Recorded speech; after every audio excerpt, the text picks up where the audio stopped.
Up next on American History TV, Larry Wood, author of Ozarks, Gunfights, and Other Notorious Incidents, shares the area's violent history. He talks about feuding groups and infamous criminals from Wild Bill Hickok to Bonnie and Clyde. The Kansas City Public Library hosted this event. First of all, I want to thank Jeremy and the staff here at the library for inviting me. Thank all of you for turning out, and I guess we need to thank C-SPAN for being here also. As Jeremy said, the main book I'm going to be talking about is Ozarks, Gunfights, and Other Notorious Incidents. He also mentioned Desperados of the Ozarks, which is kind of a follow-up to this book, but I probably will not have time to get to it much, but I will have copies of both books for anyone who's interested in them. Ozarks, Gunfights, and Other Notorious Incidents, as the name suggests, is about murders and shootouts and anything notorious that happened in the Ozarks, in some cases slightly outside the Ozarks. And the time frame is from the end of the Civil War up through the gangster era of the 20s and 30s, with one exception. The very last story is about something that happened in 1950. But mainly it covers the Old West era and the gangster era.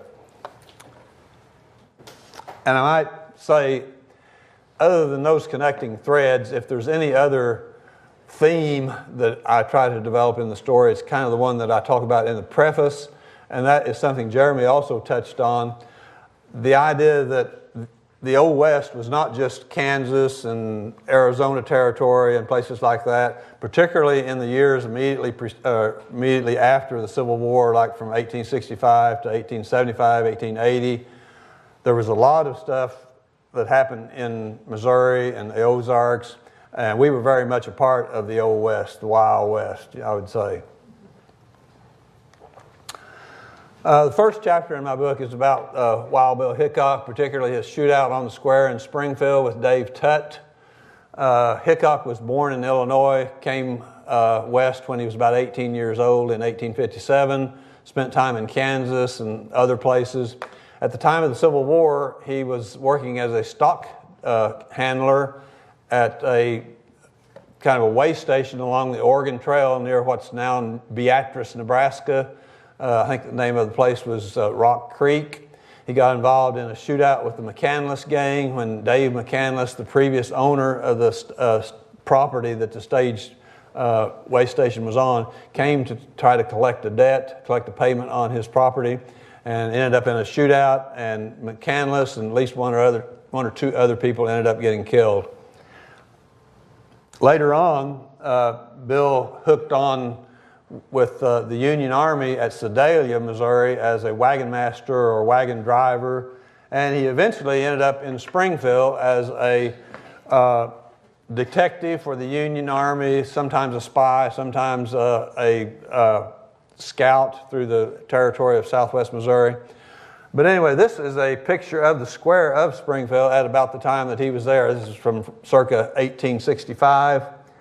We're looking southeast into the southeast corner of the Springfield Square. The little building in the very southeast corner was a saloon owned by a guy named Andrews.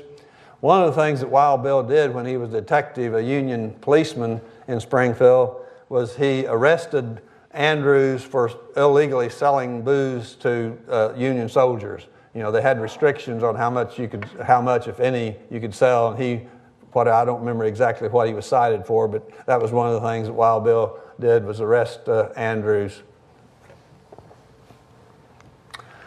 Toward the middle part, or maybe a little bit toward the latter part of the Civil War, probably late 1863, early 1864, Bill and Dave Tutt hooked up and became friends. There's some talk that they might have already known each other slightly, but anyway, they hooked up in Springfield, became friends, became drinking buddies and gambling buddies. But they had a falling out near the end of the Civil War, and the falling out was over a gambling debt that Dave Tutt said that Hickok owed him, and they disagreed on the amount. Tutt said that it was $35. Hickok said it was only $25. And they were in a hotel room at the Lion Hotel, which was about a block south of the public square. And it was an afternoon poker game. And the poker game ended, and Tut reminded him of the debt that he owed him, and Wild Bill was going to dig through his pockets and show him the memorandum to prove that it was only $25. And in digging through his pockets, he digged out his gold Waltham pocket watch and laid it on the table. And Tut picked it up and said, well, I will keep that for collateral. And Wild Bill says, well, don't wear it in public. And Tut said, I'll wear it across the square if I want to. And so later on that evening, Wild Bill took up a station down at the square at one of the intersections, waiting to see whether Tut would carry through with his warning that he was going to walk across the square carrying the disputed watch. Sure enough, he did, and Wild Bill stepped out to meet him, and they both drew their guns about the same time, and Wild Bill hit Tut, but Tut missed Wild Bill. This was supposedly the first what was called a Wild West shootout of the Wild West era. In other words, it was the first time that they didn't use formal dueling when they had a dispute. They just went out there and had a spontaneous gunfight. So this was kind of is remembered as the first Wild West gunfight. And that, of course, is a depiction from Harper's new monthly magazine of the card game.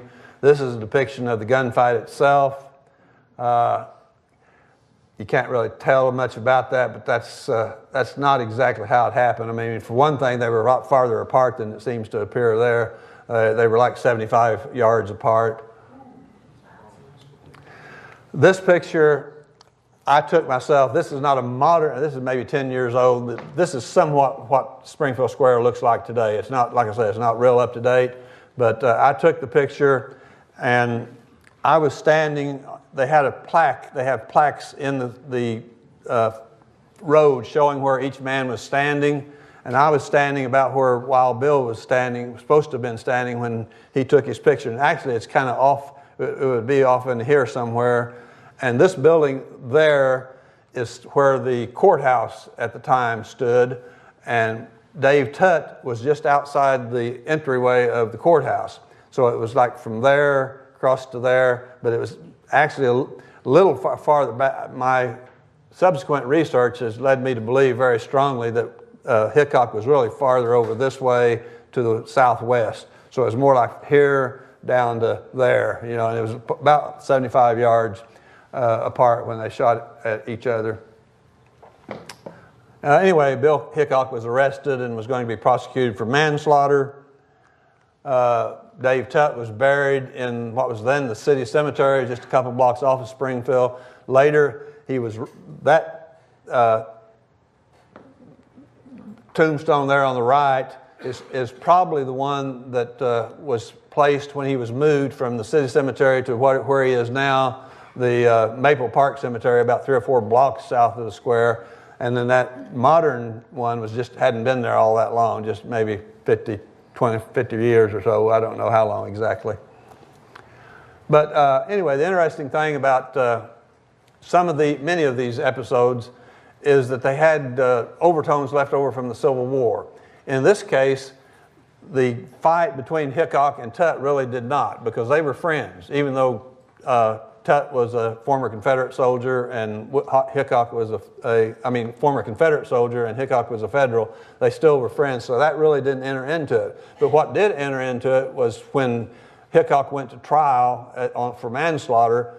They had what was called the Drake Constitution that was passed right at the end of the Civil War in Missouri, which said that anyone who had ever supported the Confederacy could not vote, could not hold office, could not be a preacher, be a teacher, all sorts of things. So naturally, all the jurors and all the officers of the court were Union people, and Hickok was a Union person, so he got off. A lot of the Confederate people thought that he was to blame because he had actually gone down to the corner and just waited, just waiting to see whether the guy would come across there. So he was kind of stalking him almost. Another episode that really did have a lot of overtones from the Civil War was the killing of a preacher in Webster County. It was just right across the county line from Greene County. Springfield, of course, is Greene County. Webster County is the next county east. One of the this Headley guy, Samuel Headley, was a preacher of the Methodist Episcopal Church South. And he preached a lot at Pleasant View, which was a church right across the county line in Webster County. But during the Civil War, as the North more and more took charge, that church was taken over by the Methodist Episcopal Church North. Then at the end of the Civil War, about a year later, in July of 1866, Headley, despite the fact that he had not taken the oath of allegiance like the great Constitution said you had to, he decided he was going to try to reclaim that church for the southern wing of the church. And he announced when he was going to do it, and he was going to preach there, and they warned him not to, but he showed up and did it anyway, and they killed him. And this is really all that's left of the church that was there at the time. It's just a cemetery.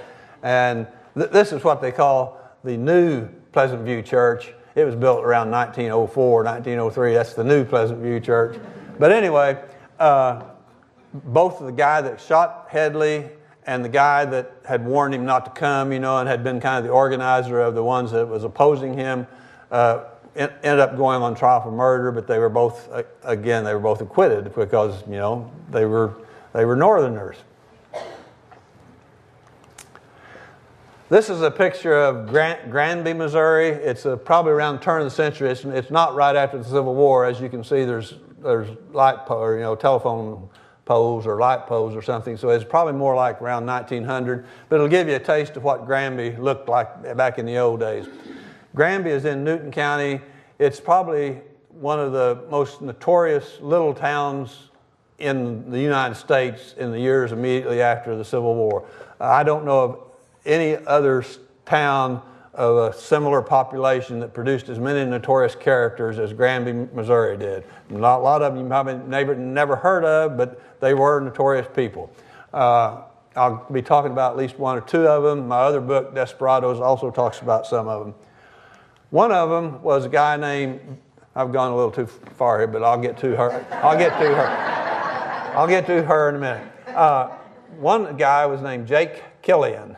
And what Jake Killian did was he went to a traveling circus there in Granby that William Lake owned, and it was a double feature.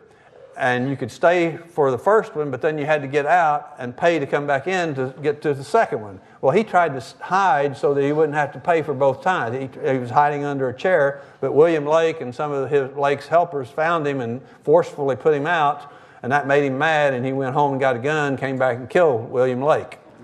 Well, now where she comes in is that's William Lake's widow, Agnes Thatcher Lake, and she put up a reward for arrest of Jake Killian.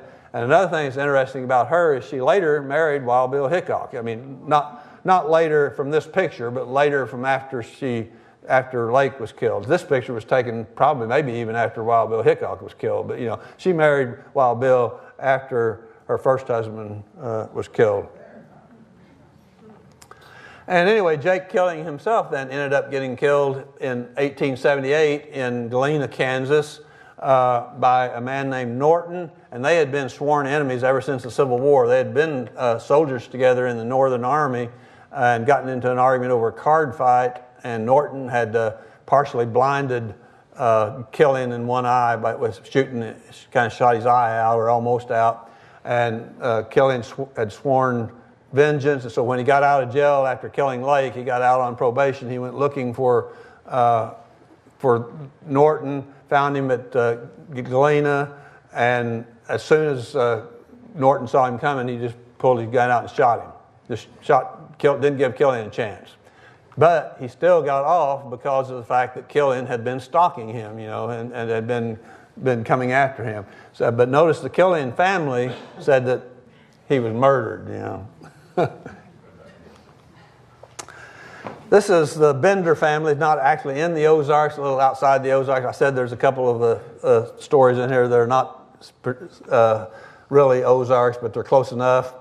The Benders ran a wayside inn near Cherryville, Kansas in the early 1870s.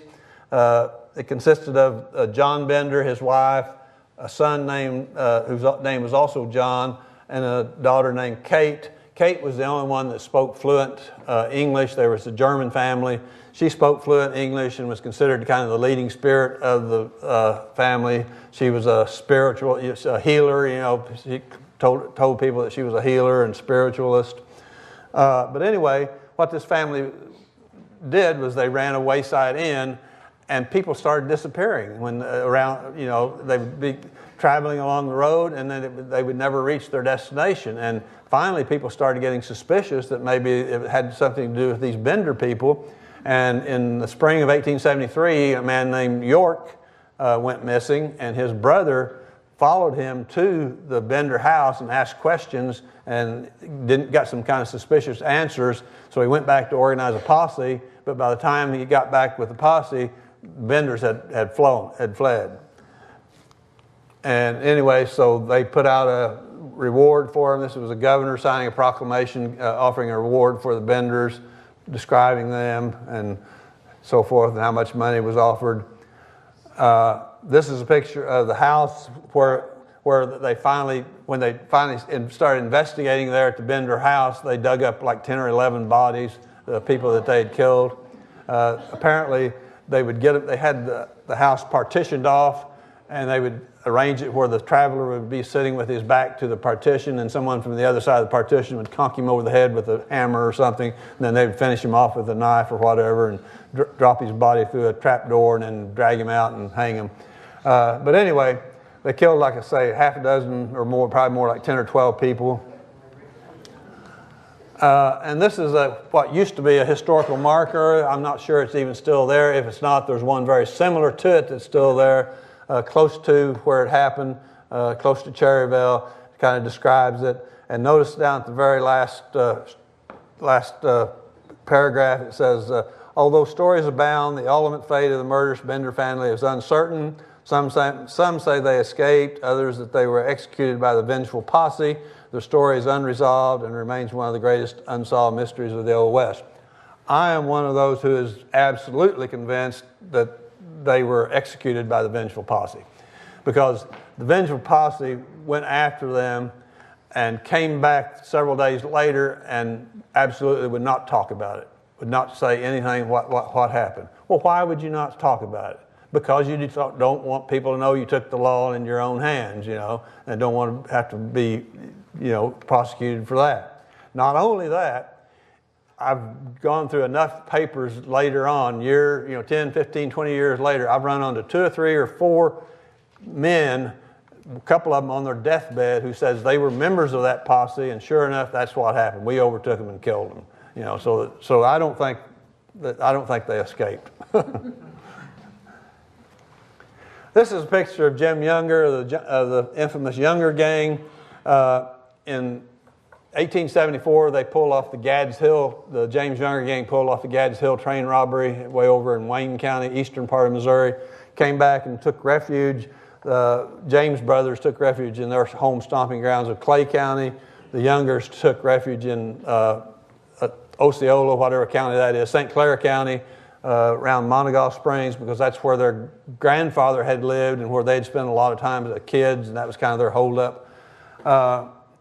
And 2 Pinkerton detectives came in into the territory looking for them, and they brought along a local deputy from Osceola, and they found them they knocked at the home of a man named Snuffer, who was an old friend of the grandfather. And sure enough, the Youngers were there, but they were hidden in the upstairs attic, and so they went on their way. And after they had left, the Youngers followed them and caught up with them just about a half a mile away and overtook them and had a gunfight. And John Younger was killed. Jim Younger was injured slightly. One of the Pinkerton detectives was killed, and the local deputy sheriff was killed. The only one that got away unscathed was the second Pinkerton deputy. And anyway, this is a headstone, or kind of a monument about it, that sits a little ways away from where it actually happened. This is the original monument that sits very close to where it happened. It's fairly close, about 2 miles north of Roscoe. That's why it's called the Roscoe Gunfight. They were on their way to Montegaw Springs, is about 2 or 3 miles north of where that is.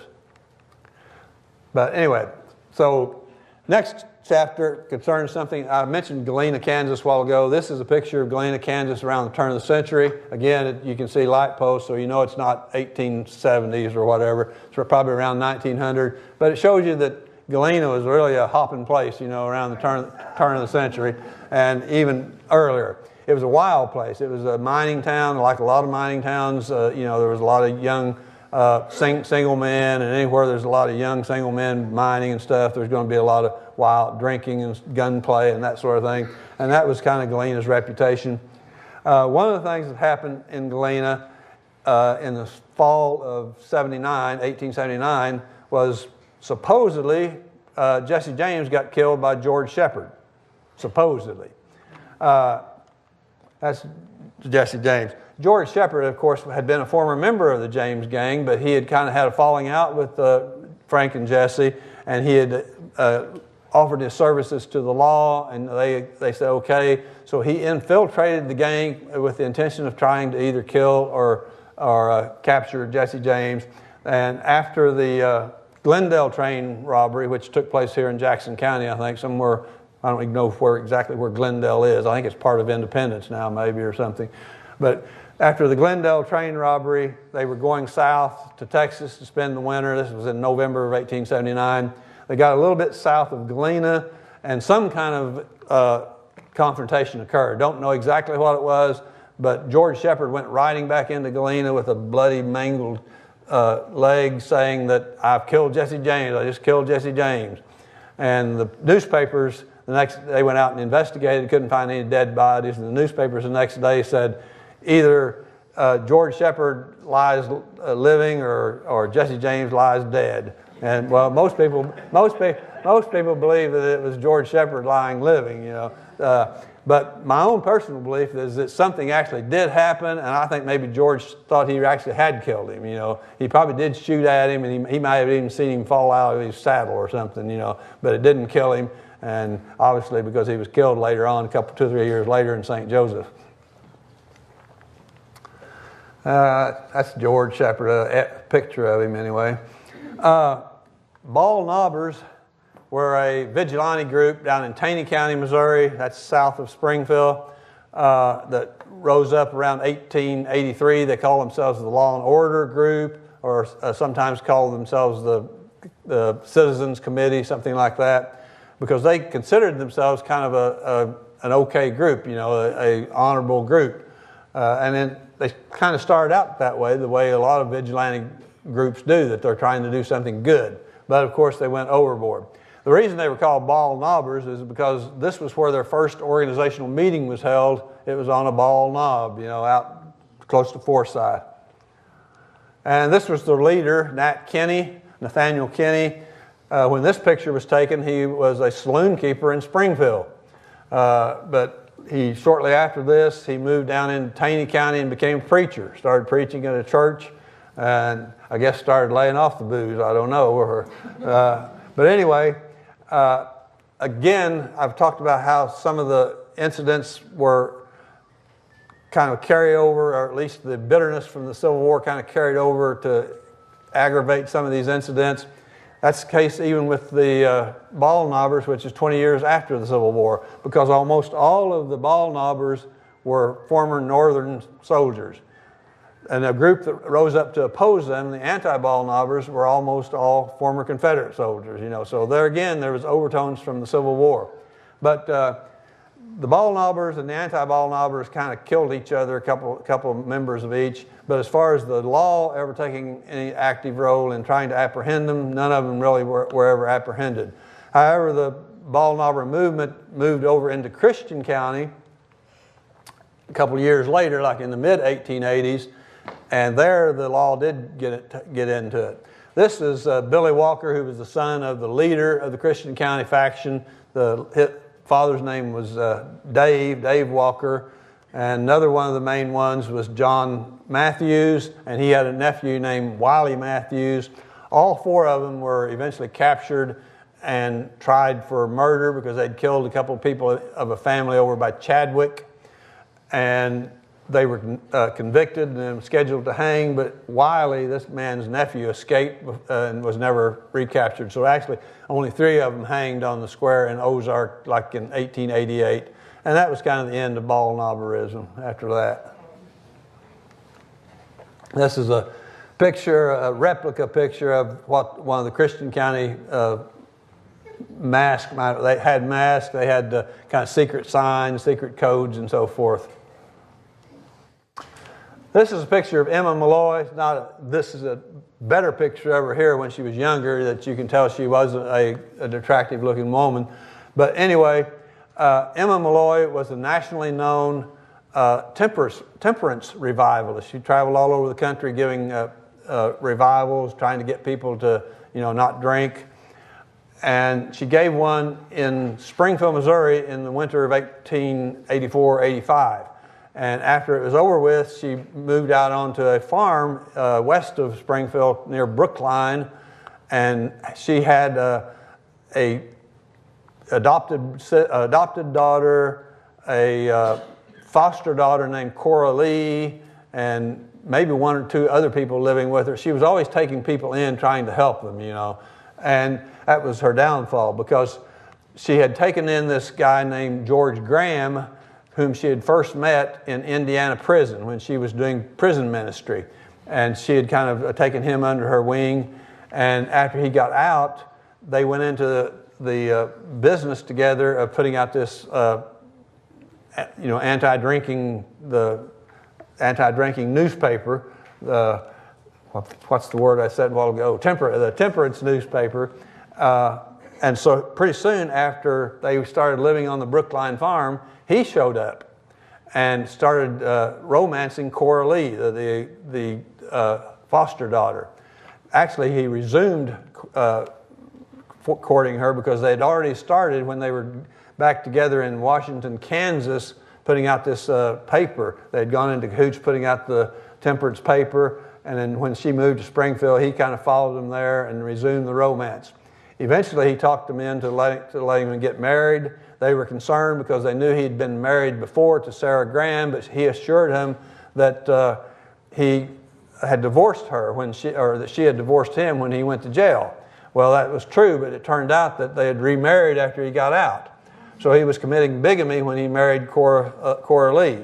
Well, things went along okay for a little while, but then Sarah Graham came to try to get her kids. They had a couple of kids, Sarah and George did. And when George realized he was going to be found out about his bigamy, he committed a graver crime to try to cover up the bigamy. He killed his first wife, Sarah Graham, dumped her in a well on the Malloy farm. And that's what this headline is talking about. Cora Lee was arrested. He was, of course, arrested for murder when they finally found out. Cora was arrested as an accessory before the fact because they thought she was kind of in cahoots with it. Emma Malloy was arrested as an accessory after the fact because they thought she kind of helped cover it up. She was not present when it happened, but they thought after she got back from her revival that she found out about it and tried to help cover it up. And these are some of the pictures of the people, principals in it. This is George Graham. These are all just sketches. He was the exorcist, in other words, wife killer, one that killed his wife.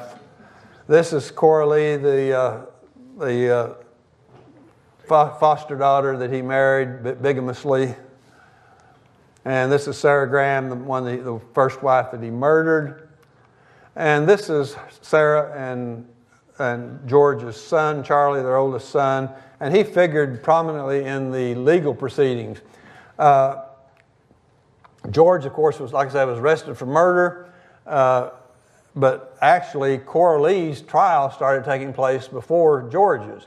And she was being tried for being an accessory, and he was the one that turned it into a sensational thing because he testified that not only had he seen Cora and George, his father, and Cora in bed together at Washington, Kansas at one time. He had also seen his father in bed with Emma Malloy at one time. Not only that, he had seen them both in bed at the same time with his father, you know. So, I mean, he turned it into really a scandalous thing. Now, you know, it may have been that they were sitting on the edge of the bed. I don't know, you know.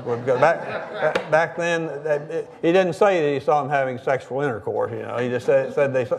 So I don't know what it was. But anyway, he turned it in. They really, you know, they liked the scandal back in those days. So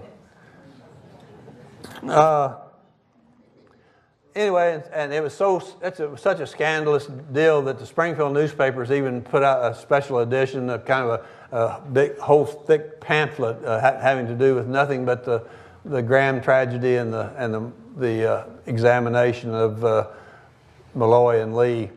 Anyway, while Cora's trial was still going on, George Graham was taken from jail by a mob and lynched in Springfield.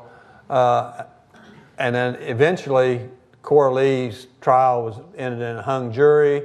And when that happened, they just dropped all the charges against Emma Malloy.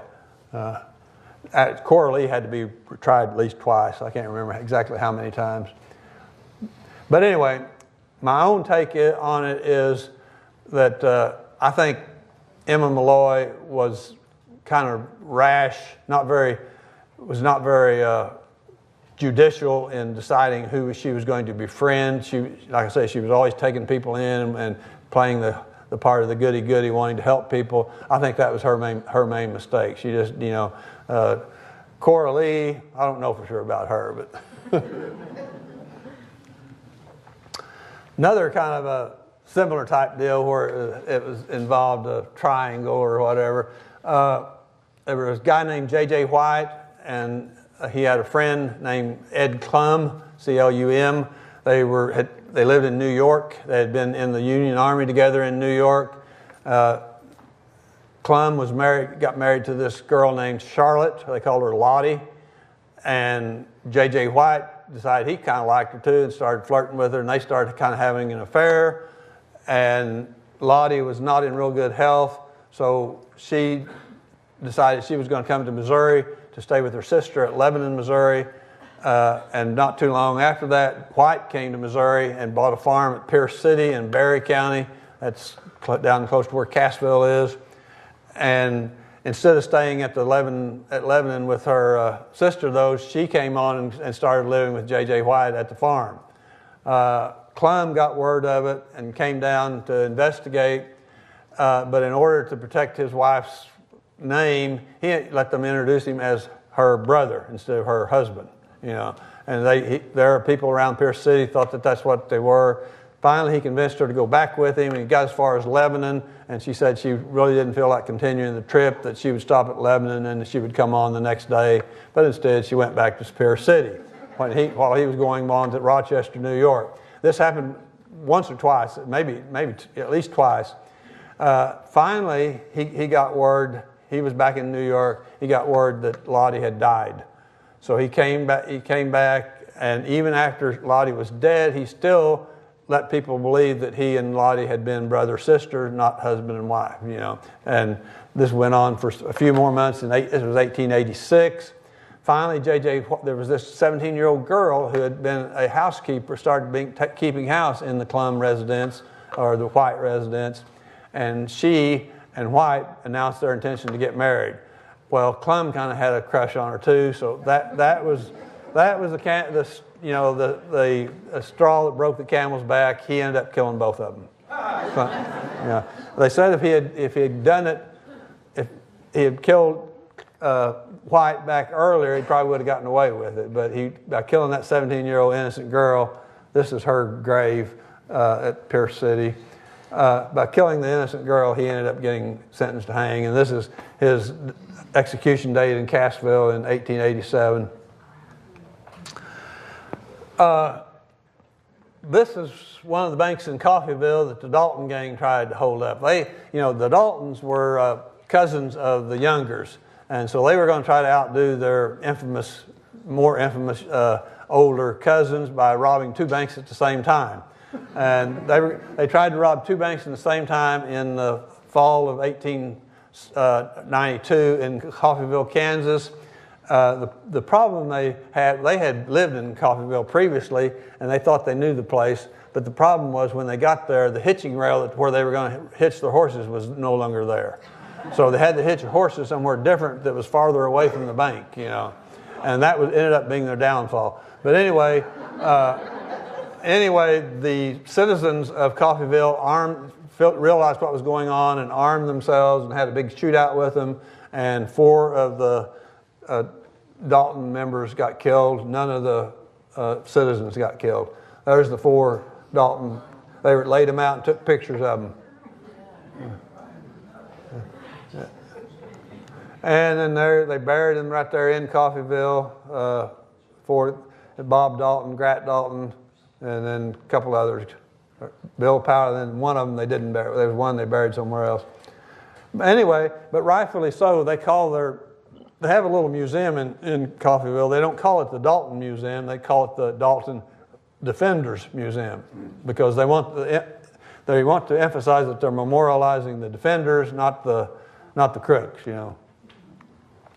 After the Dalton gang, was shot to pieces and disintegrated, Bill Doolin, who had previously ridden briefly with the Dalton gang, kind of picked up the pieces and started his own gang from the remnants of the Dalton gang. And it was called the Doolin's.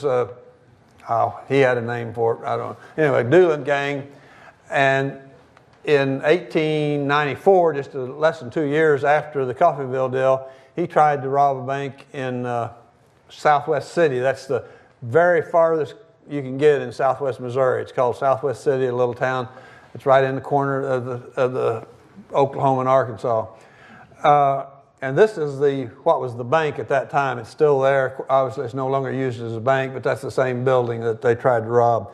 And it turned out almost to be a kind of a reenactment of the fiasco at Coffeyville because the citizens armed themselves and started shooting, opposing it. But in this case, the citizens got the worst of it. One of the citizens got killed, and a couple of the outlaws got scratches, minor injuries, but not serious injuries. And that's the road they came in. This is a current picture of Southwest City, the road they came in on. And then this year or so later, Bill Doolin did eventually get killed by a lawman, but not as a direct result of the Southwest City deal. This was, like I say, a year or so later, he got killed by Heck Thomas, I think it was. I mentioned Galena, Kansas a while ago. Another notorious episode that happened in Galena, Kansas happened in 1897. They found this guy named Frank Galbraith his body stuffed in an abandoned lead mine. Galena was a big mining town. And come to find out, they arrested the Staffelbach gang. The problem was this Galbraith had gone to the Staffelbach house late at night. It was kind of known as the house of ill repute. And he had gone there wanting to see a certain woman, and it was 2 o'clock in the morning, and they said it was too late. They wouldn't let her come out, and he kept on insisting. So finally, they got mad at him, and I guess killed him and dumped him But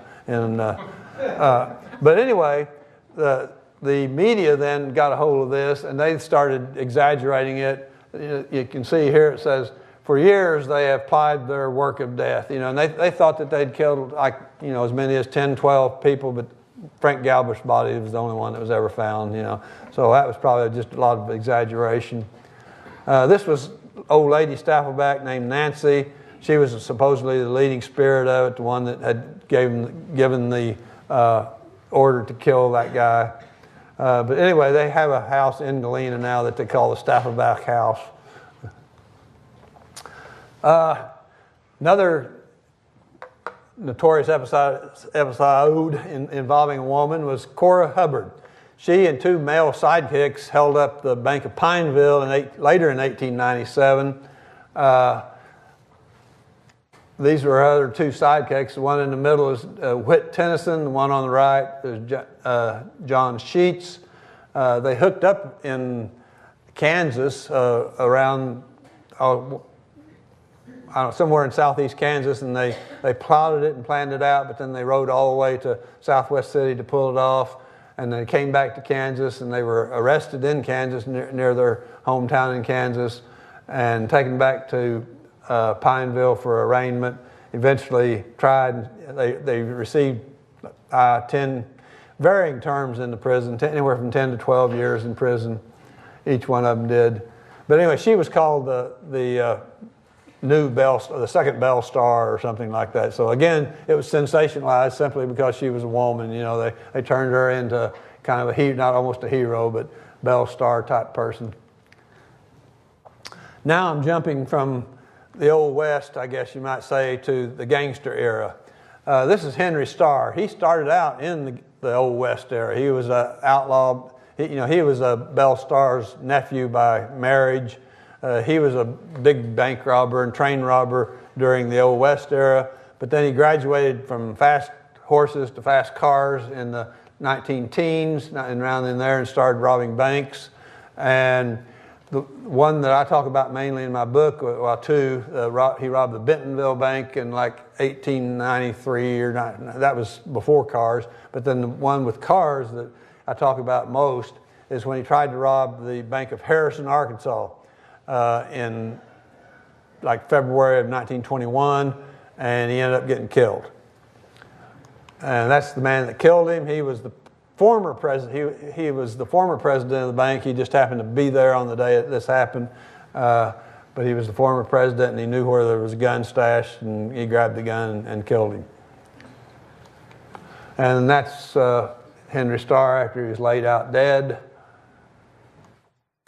And then a year or so later after this, in the fall of 1922, that's about a year and a half later, the remnants of the Starr gang tried to hold up the Eureka Springs, Arkansas bank. And again, the citizens armed themselves and killed like two and seriously injured a third member of the gang. And this was them after the thing was all over. They were celebrating the fact that they had, broken up the bank robbery and captured or killed all the bank robbers. And that's one of the ones they killed. Another guy whose career also spanned the Wild West era as well as the gangster era was Roy Doherty. His nickname was Arkansas Tom. He was born in Berry County, Missouri. That's where Cassville is. But he drifted into Oklahoma and hooked up with the Wild Bunch. That was what the name I was trying to think of a while ago, Bill Doolin's Wild Bunch. And they pulled off the shootout at Ingalls, and the only one that was captured was Roy Doherty. All the rest of the gang got away. He was captured, sent to prison for 50 years. But after about 20 or so, he got paroled in the 19-teens, and then he, same way as Henry Starr, graduated to bank robbery on automobiles. He robbed this bank in Oronogo, Missouri. That's just north of Webb City or north of Joplin. The funny thing about this is, or ironic thing, is about 15, 20 years later, Bonnie and Clyde also robbed this very same bank. And then in the early 1920s, Roy Doherty robbed the Asbury Bank, which is kind of northwest of Joplin, between Joplin and Pittsburgh, Kansas. And while he was still on the lam for this was like in 1922, and less than 2 years later in 1924, they finally tracked him down in Joplin at this house. This house has been remodeled, but it's still the same house. And he was killed in this house by Joplin police in 1924, buried in an unmarked grave in Fairview Cemetery in in Joplin. This is Maul Barker. Maul Barker was born in Ash Grove, Missouri. That's close to Springfield. Her kids were mainly born around Aurora, Missouri. That's where Monette is, around in there. And then when they were just little kids, they moved to Webb City, which is where Joplin is, and mainly grew up there. And that's where they first kind of started getting into trouble. Not real serious trouble, but kind of serious trouble. So she moved, took them away to Tulsa because she thought by doing so she could keep them out of trouble. Well, when they got to Tulsa, they just got in more and more trouble. But anyway, even after they moved to Tulsa, they still kept coming back to Missouri and kind of using it as a hideout and the old stomping grounds. Probably one of the main things that they did in the Ozarks was when Fred Barker, that was her youngest son, and Alvin Karpus, who was a notorious gangster, killed the sheriff of Howell County at West Plains, Missouri. West Plains, if you know Missouri history, is way kind of toward the east, about 100 miles east of Springfield. But anyway, that was probably the most notorious thing that they did in the Ozarks. And it's the first time when Mal Barker was actually identified as a member of the gang, because in the house where they had been staying, where they found their papers and stuff, they found pictures of Mal Barker and names of all the gang members and stuff. And so that was when she first became notorious, really. And this is where the Barkers are all buried at Welch, Oklahoma. This is a picture of Jennings. The Jennings brothers, in January of 1932, they killed 6 police officers from Springfield who came out to their house near Brookline. That's just a little ways west of Springfield. There's like 10 police officers came out to capture them. There was just 2 of them, 2 of the Jennings brothers. And they thought, well, you know, this shouldn't be any problem. But what they didn't know is that the Jennings brothers had really high-powered rifles, while the cops only had pistols. And anyway, 6 of them ended up getting killed. And even to this day, it is considered the largest, most law officers to lose their life in a single shootout with the outlaws, you know. And that's the house where it took place. That's their sisters, who helped them in, like, stealing cars, but didn't help them in the murders. And they were also buried at Joplin, even though they killed close to Springfield. They were buried at Joplin because Springfield wouldn't take them. But Joplin, I guess, they had so many notorious characters buried there that they went ahead and took them. Okay, last chapter I'm going to talk about is Bonnie and Clyde. Bonnie and Clyde, of course, was from Texas, but they did a lot of their notorious stuff in Missouri and the Midwest throughout. In fact, you guys may be familiar with the one they did up here in Platte City. They had a big shootout up there. But the one I'm mainly going to talk about is the one in Joplin. This was the place in Joplin where they holed up in April of 1933. The apartment was up above. They parked their cars underneath the garage. And the local police first thought that they weren't anything, maybe possibly bootleggers. They didn't think they were really serious criminals or anything, but they were going to check them out. And so they had 4 policemen in 2 separate cars, 5 policemen in 2 separate cars, 3 in one and 2 in the other. They pulled up there. One of the police cars pulled right up into the driveway, and that's when all hell broke loose, because Clyde and his gang started shooting. And they finally jumped in one of their cars and rammed the car that was parking, the police car that was parked, blocking him, and knocked him out of the way so that they could make their escape. In the process, they killed 2 police officers. Clyde was just slightly injured, but nobody else in the gang was injured. But as I say, 2 police officers were killed. And the thing about the Joplin shootout was it was what really made Bonnie and Clyde famous, because afterwards they found 2 or 3 rolls of undeveloped film. And in the film, a lot of it was them just taking pictures of themselves, just kind of playful postures, you know, pretending, like one of her pretending to be smoking a cigarette or cigar and posed up there. And then this one is W.D. Jones, the young guy that was with them with all his guns. And there, Bonnie and Clyde are playfully aiming guns at each other. And there's Clyde with his guns.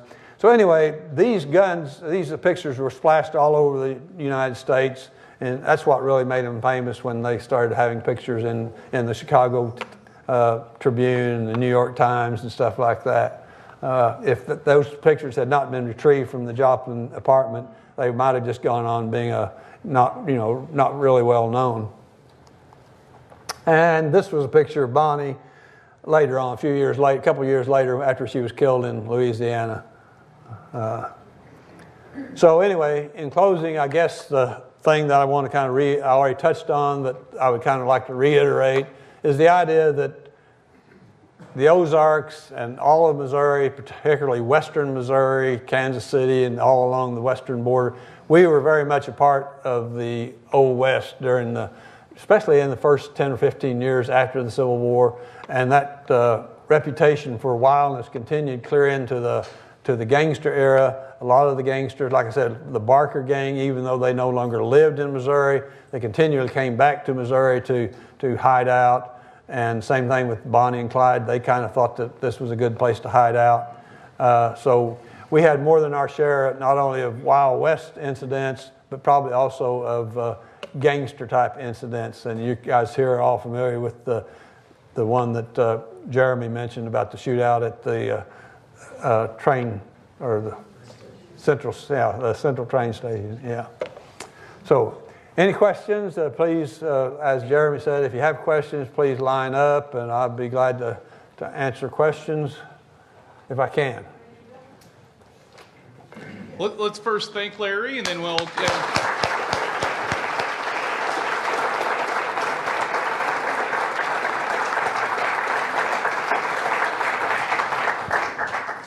It's kind of tall. I do have a question. Okay. Guns belonging to Bonnie and Clyde recently sold at auction for over $250,000 each, over $500,000. Wow. How did those guns wind up in private hands? Shouldn't they have been state's evidence? I honestly cannot answer that question. I agree with you. They probably should have been state's evidence, but I do not know the answer to that. I don't know how they ended up in private hands. Does anyone know how they ended up in private hands? What? Frank Hammer kept some of them. Frank Hammer, he said that one of the officers that was there when they killed him. Is that what you're saying? Yeah, one of the police officers who were there when they killed him in Louisiana kept some of them. They just kept them. They should have been state's evidence. They Yeah. should have belonged to the property of. Yeah. Sometimes states or municipalities will sell off stuff years afterwards to make money. So. Thank you. Thanks. Yeah, back to the Bender family. You mentioned Yes. that they killed 10 or 11 people. I think they dug up like 10 or 11 bodies, yeah. But was there a motive? Is there speculation on what the motive was? The only motive anyone could come up with was just greed, because they would, what they theorized that they were doing was they would stop them, the travelers would stop there at the wayside inn to get something to eat or something to drink, and they would kind of position them, I said they had it kind of partitioned off, and they would position them sitting at a table with their back to the partition, and someone from the other side of the partition would put them out of commission with a hammer or whatever, and then they'd finish them off with a knife or gun if they need be, but I don't think they wanted to use guns because they didn't want, to raise the noise. And all they could figure out is they were just robbing them, They were just taking whatever little money they might have had,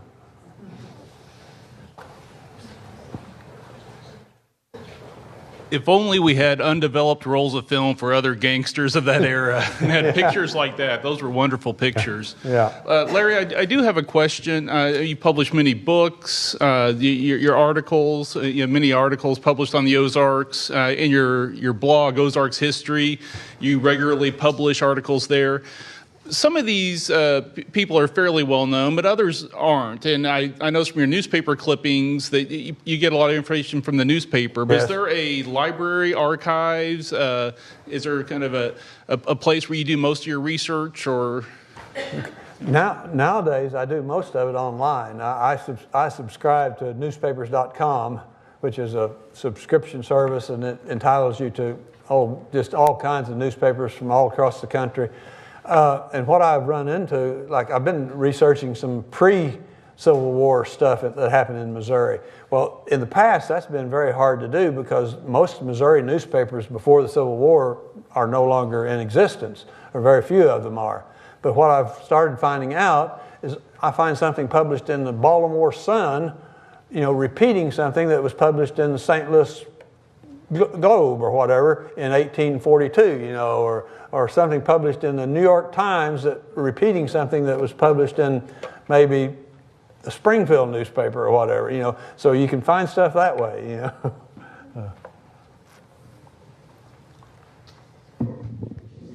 I've heard that Pendergast had a hunting lodge in the Ozarks near Sedalia.